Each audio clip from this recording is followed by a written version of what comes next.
let me put it this way. When we use our energy, when we exert our energy with the creative spark that's in us, and we add together, energy and labor, we create property. Mm. Okay? That property is not supposed to be liened. Wow. Unalienable rights. That's life, liberty, pursuit of happiness. If these unalienable rights are ever stolen from us, or a government perverts itself and weaponizes itself against us, in the Declaration of Independence, it says we have a right to set that corrupt, thieving government aside and start anew. I mean, that's what the Declaration says. Okay? So, how do we go from money being an asset to money being a debt instrument? Mm. How do we go from them printing these IOUs? We go work our butts off and create a business, or work a farm, or raise a family, or become a school teacher, an airline pilot, and they give us a bunch of debt notes, Federal Reserve debt notes. We put those dollars in our pocket, in our checking account, and it's an IOU. It's not an asset. It's something that they have twisted the language, perverted the language, and installed a system called the Federal Reserve on top of the U.S. Treasury and on top of the Constitution. Well, what could go wrong? In the middle, to give you an idea, in the middle 80s, I think it was 1984, we had about 220 million people. Okay. We have about 330 million people in America today. That's a 50% increase. The money supply is up 2,000%. A 50% increase in people and 2,000% of printed quantitative easing, liquidity, debt, call it whatever you want to call it. It is a debt slavery system. And the more they print and the more they issue, the more they enslave us, the more they make the value of what we had yesterday worth less today. And we're in a mathematical model that can only go to zero. Mm-hmm. It can never be paid back.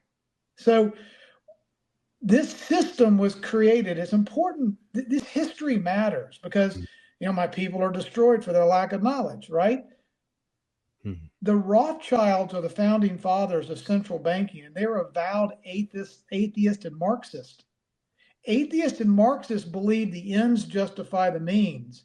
They don't give two damns about the scripture or truth or honesty or respect or unalienable rights. They worship money. And so we have this cabal monetary system installed, one that Putin kicked out of his country a long time ago, one that Xi would like to get out from underneath, one that the whole world would like to get out from underneath the auspices of this debt enslavement cartel.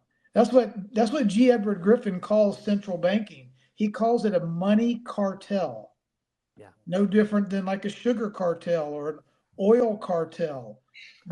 It's a secretive, unelected body of freaks that operate for profit, closely held, headquartered in sovereign areas we don't even have any jurisdiction over. If we don't get ourselves out from underneath this debt slavery system, and to paint a mental picture, Ripple is the assassin, and XRP is the assassin's bullet that takes out the central banking system, because you can't participate in distributed ledger technology without 100% transparency and accountability. That's the cover charge.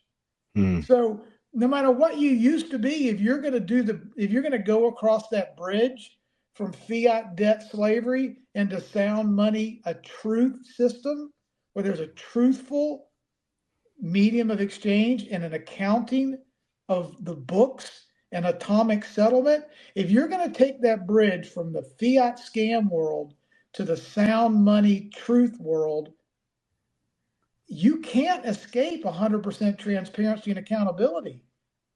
You're done. You can either go out of business or cross the bridge, and then sunlight is the greatest disinfectant to evil or to theft or money printing or hidden taxation or 6-day settlement or usury fees and all the things that this central banking system has done to put us in debt slavery had to be done behind the curtain, in secrecy, in dark, without. How many times have we ever audited the Fed? Zero.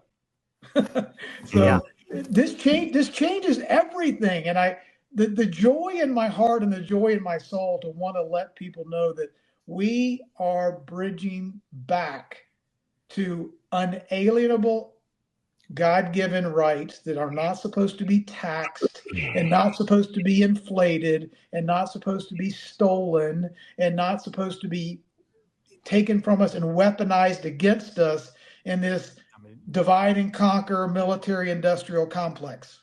Hey, Rob, you